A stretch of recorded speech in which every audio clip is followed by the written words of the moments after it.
year away for the first time, and I felt like maybe I had missed my purpose. I was way off track. I was just, it was very messy inside, and not a lot of answers, not a lot of light at that time. I think those moments can be really powerful. Especially in our American culture is very busy and hurried. Are there family relationships that I neglected in my years of if you had a job where you were traveling a lot? Right. Yeah, exactly. And you didn't know how to steward those relationships well. All right, so today we're going to talk about retirement again. Which seems to be a theme. Seems to be a theme. Seems to be something that apparently a lot of people do. Yeah. And you're nearing it, so I still got time. Nice and fitting, Well, I think that's kind of the point of what we're going to talk about today is, the idea of traditional retirement. I guess to me, kind of sounds kind of lame. Honestly, it's like, okay. You know what I'm saying? There's got to be a little bit more than just I'm done working and I'm just going to live out the rest of my days just hanging around, being a pile of rocks. You know what I'm saying? I got to have some use left for my life, and so kind of repurposing the traditional idea of retirement and adding a little bit more purpose to what you're doing, I think is a good way to start. Okay.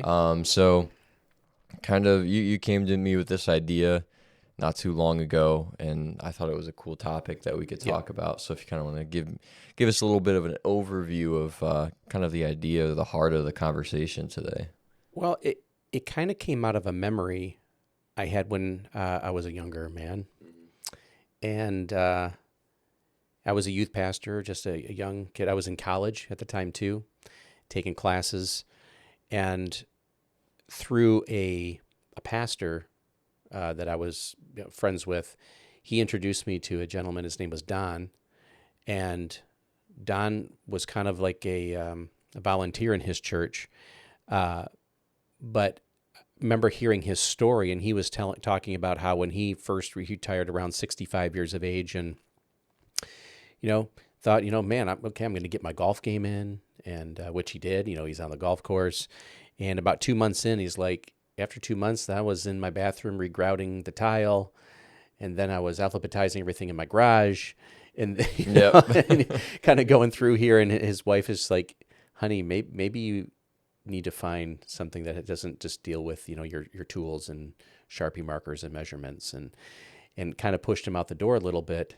And because really in him, he loved young people. He loved and had done a lot of that when he was younger, and gotten back involved in his church. And by the time I had met him, he was already, about 5 years past that initial retirement, and had repurposed his life in some really profound ways. I mean, he was traveling and speaking at other churches. He was leading small groups. He was going on mission trips, and just his atmosphere and his presence, just as a person, I just always loved being around him.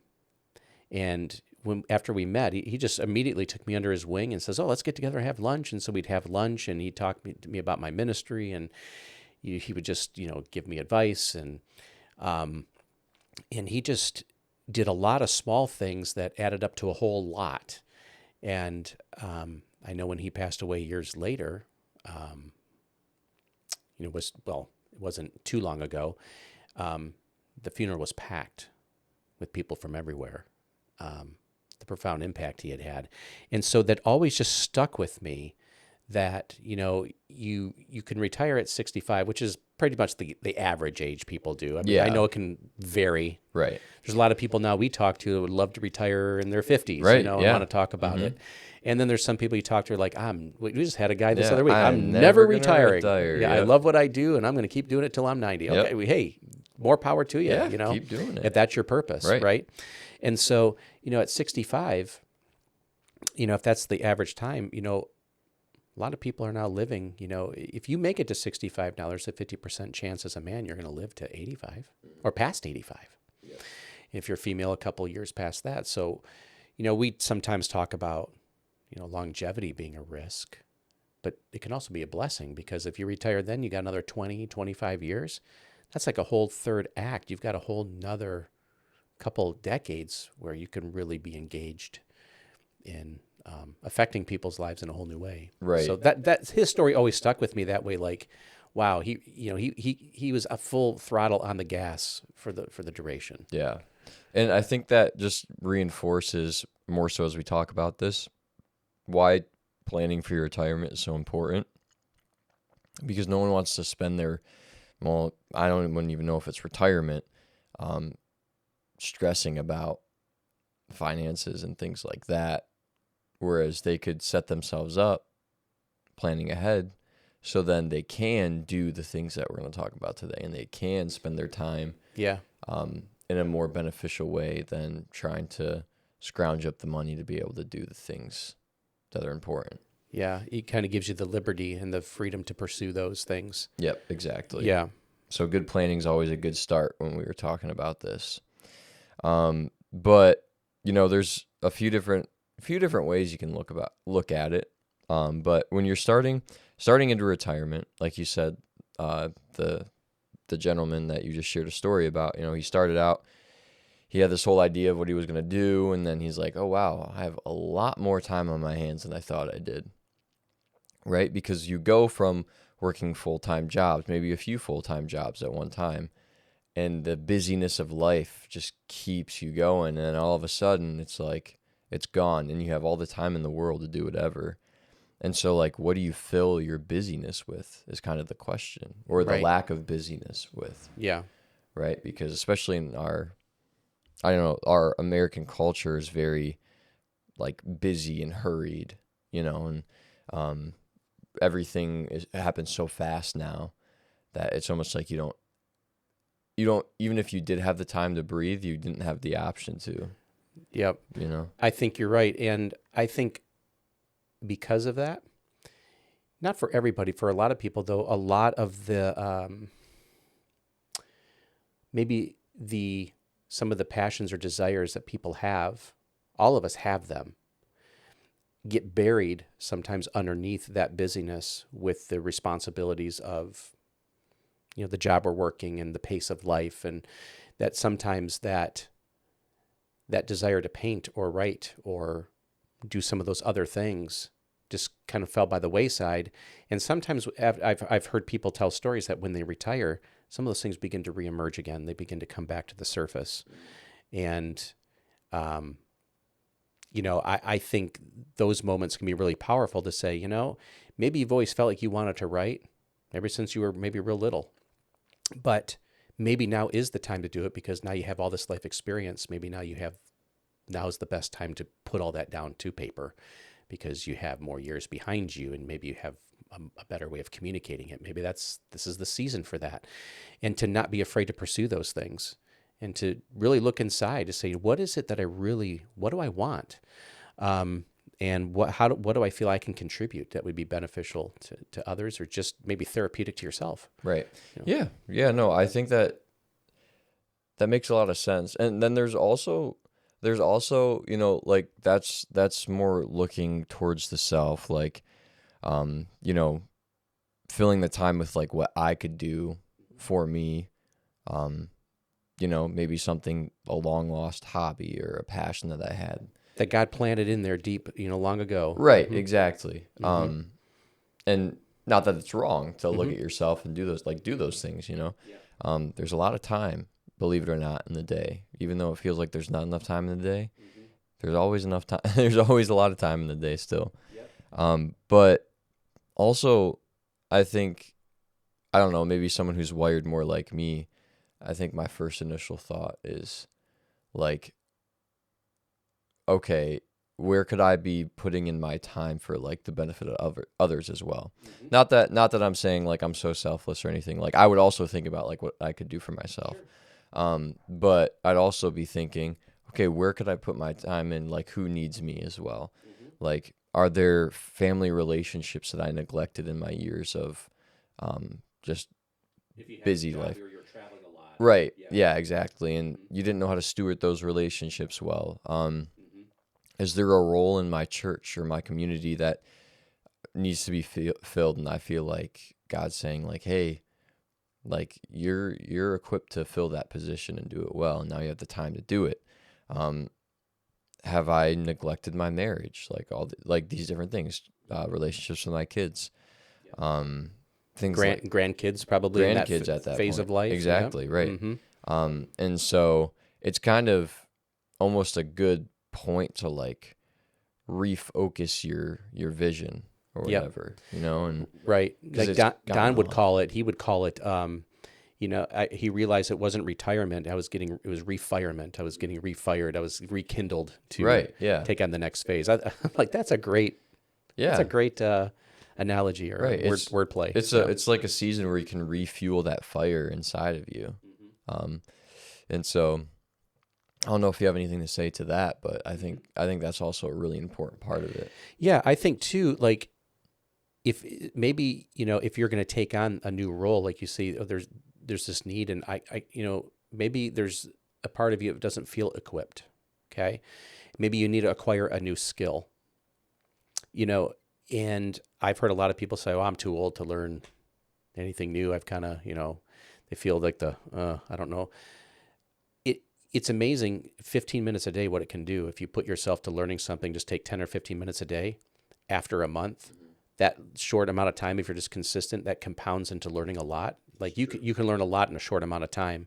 You don't have to spend 8 hours a day learning something, so give yourself a chance.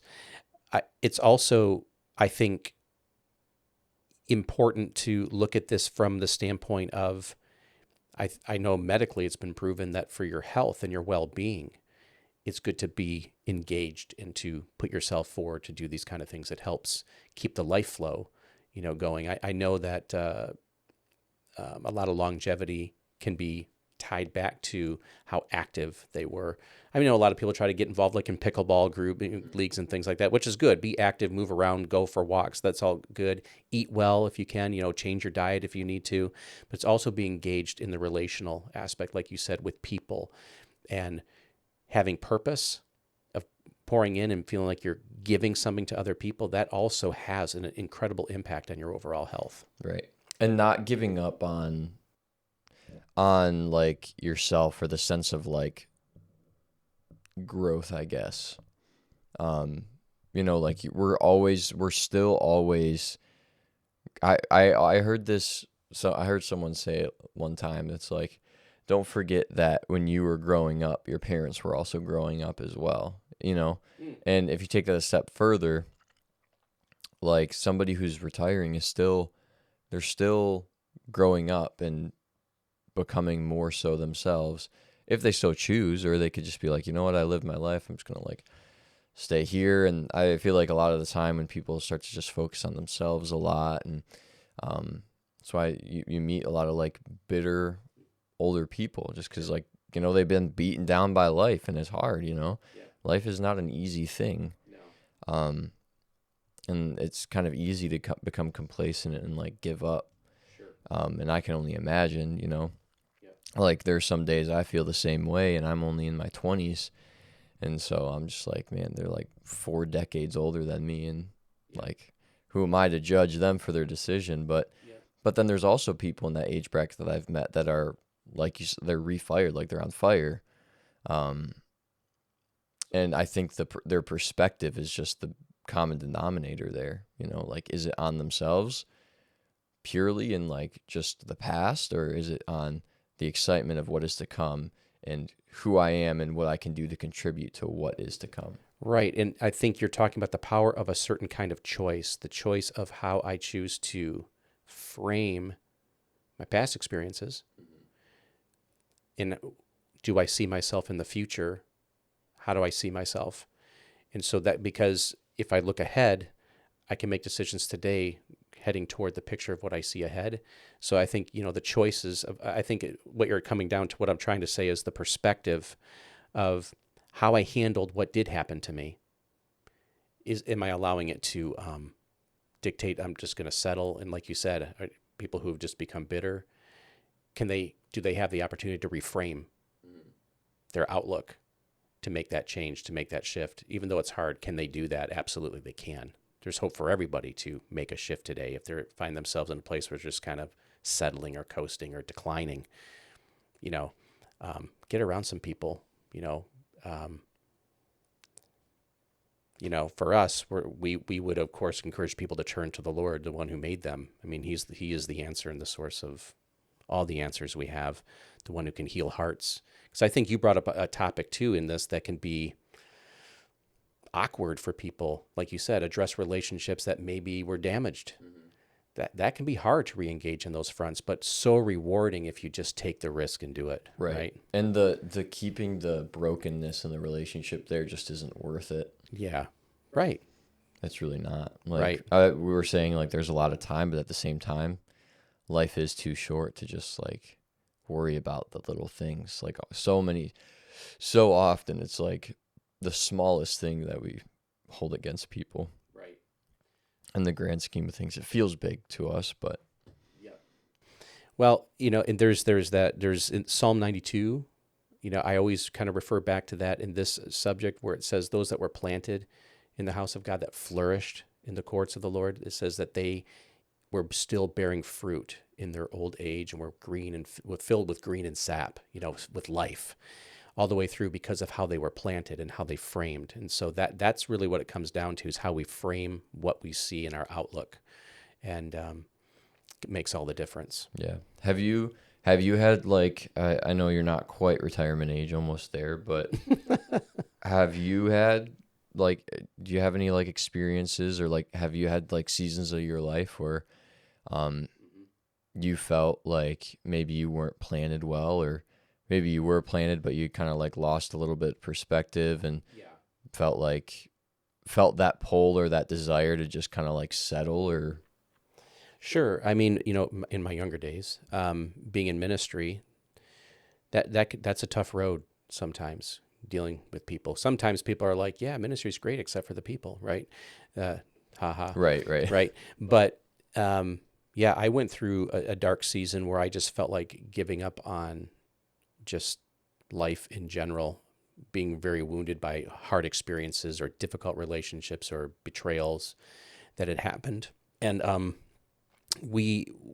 our family was at a season and a time where we were kind of in transition, where we had moved away to another state because my job had taken us to another place. We had to like transplant, we had to uproot and move. And you guys were really young. And that was a really difficult time. Like I really didn't even want to leave where we were, but felt like we needed to. And our first Thanksgiving away from here, I would have been like 5 years old, 4 or 5. Yeah, you would have been 5. Mm-hmm. Yeah.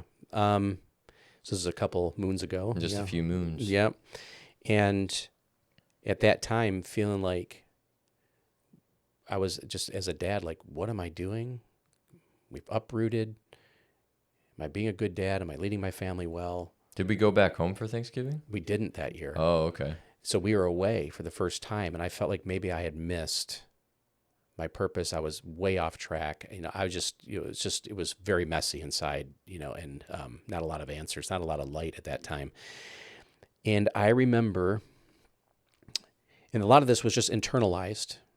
I hadn't really been able to verbalize outwardly all of it yet, because I was still trying to make sense of it all. Right. And I mean, you also didn't have, we had community like back home and everything, but we did. Yeah. But not there yet. I don't think. We had just found a local church there in the area. Yeah. And the pastor at that church knew we weren't traveling back home. And he said, why don't you guys come to our house for Thanksgiving? Mm-hmm. Like, great. Thank you so much. We had a place to go. And while we were there at the dinner, there was a gentleman there who was from overseas. I think he was from Wales. And he had come in just to be like a guest speaker during that season, end of November. He was there for a couple of weeks. Friend of the pastor. And we were just sitting at dinner, and he came over and sat down in front of your mother and I, just kind of wandered over. I hadn't even met him yet. He sat down and he just said, hey, just wanted to spend a few minutes with you folks, if that's okay. I said, sure. And he just looked up and he says, for you, he says, I just want to encourage your heart, and I want you to know you haven't missed it. The Lord wants you to know you haven't missed it. And I mean, it just like,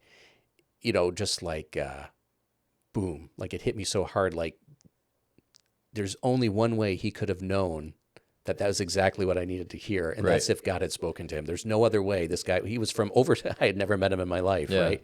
And so half a box of Kleenex later, it's all he had to say. Right. And it was like, I couldn't even hold it inside. Like everything just fell apart. And he says, you know, I don't know where you're from, but I do know that if you had stayed there, it would have taken you a lot longer to learn the things you needed to learn. This was a shortcut for you to be moved to a different place. And he says, I don't know why. He says, but it just is. This is a shortcut for you. And it just reframed everything, because I kind of had one foot back here at home and one foot there, right? Like, I don't want to be here.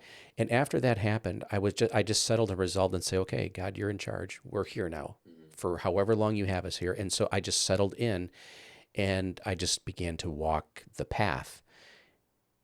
Everything in our life was not perfect 24 hours after that guy had spoken to me at Thanksgiving dinner. Right. But it was like an oasis. It was a moment of reframing my life. It got reframed. So now my perspective was different. So my heart was now changed. I'm like, okay, I can see the course now. This is where he has us. And it took a lot of years to walk a lot of stuff out, but that was the path. And so I'm a big fan of taking time to take time to have your perspectives reframed. And sometimes we need others to help us do that. And it totally changed my life and our course. Yeah. 6 years later. I wouldn't even be in this industry if that conversation hadn't happened. Yeah. It's kind of hard to think about that, but I wasn't even in this industry when that conversation happened, and it was shortly after that I could hear again, like God was shifting and moving and bringing me to this industry, and that's how we are now. 17 years later, here we are. You know, so that guy had a very profound impact on my life. Right. And he probably, I may never ever see him again. yeah, and he probably is not even aware how much it did. No. Right. Right. He's living life right now. Yeah. Doing his thing in Wales. Yep. Doing his thing in Wales. Yeah. So that would be one experience I can remember where that was really powerful moment for me. Yeah. Yeah. Yeah. I think, again, that redefinition of what life can and is supposed to look like, either in seasons of transition, not even necessarily retirement at this point, just like in seasons of transition when it doesn't make sense. Yeah. It just makes a big difference. It can completely change everything. It does. And they're still realizing that there's still a job to do. Yeah. Even if it's not in retirement, it's not a career, right? Mm-hmm. There's still work to be done. Yep. Or it's the third career. It's the third season. Right. You know? Yeah. Mm-hmm. I know there's some men out there and even some women who maybe they fear retirement because of this very subject. If I stop doing this, I don't even know what I would do. That's a good place to be able to think through that and not be afraid. Right. There's so much opportunity. Yeah. And maybe like the guy we talked to last week, maybe what you're doing is what you want to do forever and not give it up. There's nothing wrong with that either. You know? Yeah. Keep doing it if it's impacting and having great, impact on your legacy, and you see the value in it. People do. Maybe that's exactly where you're supposed to be, and that's great. Right. And I mean, life's just, it ebbs and flows. Mm-hmm. It's going to change, and when that does happen, yep, it's just another good opportunity to take a second and redefine and relook at what's going on in your life. And yep, and we can think of some famous people who have done these things in this season. Do you know who Colonel Sanders is? Oh yeah. Okay, Kentucky Fried Chicken. Mm-hmm. He created that at the age of 65. Right. Yep. Yeah, it wasn't like he did it at the age of 20. No. Yeah, it was later in life he started to experiment to make the right recipe. Mm-hmm. Well, good for him. Yeah. Because all of us are like, right. Well done. Yeah, exactly, right. But it's so true. Like, there's so many stories about that where, like, what was it? Morgan Freeman, he didn't even start acting until he was like 50 or something like that. Exactly. Yeah, that's amazing. Right? Like, you think about all these stories where people... And thank God he did, because Shawshank Redemption, come on. Right. Right? Right, yeah. Yeah. One of the greatest movies ever made. Yeah. And you think about... You just think about those things, like, Your life isn't over. Like a whole nother chapter just started. You know? Yep. And for your mom, like she grew up watching Little House on the Prairie. So Yeah. Laura Ingalls Wilder, right, who wrote the book, she wrote that. How old was she? Oh, she was 65 as well when she wrote Little House, Wow. right? All that life experience, and then she started writing, and that story alone has shaped the moral imaginations of how many millions of people? Right. For at least a couple generations, and people still read her stuff. Yep. Michelangelo, the famous sculptor, he was still sculpting into his 80s Yeah. because there was just purpose in it. He had to do it, Yeah. right? It's so interesting to me that like as a young person, he would like rob graves and like research the anatomy of the human body because he couldn't get like cadavers, like they Right. wouldn't let him do it. Uh-huh. And in turn, like he became more knowledgeable about human anatomy than like any doctor of his time. Right. And you just sculpting things and Which is why he could make the definition of the muscles and everything so perfect on his sculptures. right. Right. It's Yeah. incredible. Yeah. So one skill to really help the art world, right? Yeah, that's an amazing story too. Yeah. Yep. So yeah. And then the longevity with it. Yeah. So no, this has been good. yeah. Yep. So never give up on yourself. Yep. And you're never done until you're done. Everyone's life is full of purpose to the very end. I think 3 good takeaways, just simple ones we can talk about here. You can ask yourself, so reimagine your third act. Is that what we called it? The third act? Yeah. It's not a wind down, but it's a relaunch. Right? It's a new launch pad. Ask what is still in me. Right? What is in here that maybe I've been avoiding, or maybe I've faced resistance, not giving myself permission to actually entertain an idea. Or, you're going to write a story. Are you going to go on a mission of some sort, maybe a mission trip or help locally? Or who in your life needs you relationally? And then thirdly, I guess, connect your time to legacy, because we always want to bring it back to that. Because the next chapter might be the one that people remember the most, is the third act. So, yeah, I guess that kind of wraps it up. So thank you so much for watching, again, our podcast. We really thank you for giving us the views and for allowing us into your home for 30 minutes a week. And if you haven't subscribed yet, please hit the subscribe button. And in the show notes, you'll also see a link to our calendar if you would like to spend any time having a discussion about your legacy plans, working on your retirement plan, income plan, estate planning, or just want to talk about the third chapter of your life. We would love to discuss those things with you. Thank you so much for being with us today.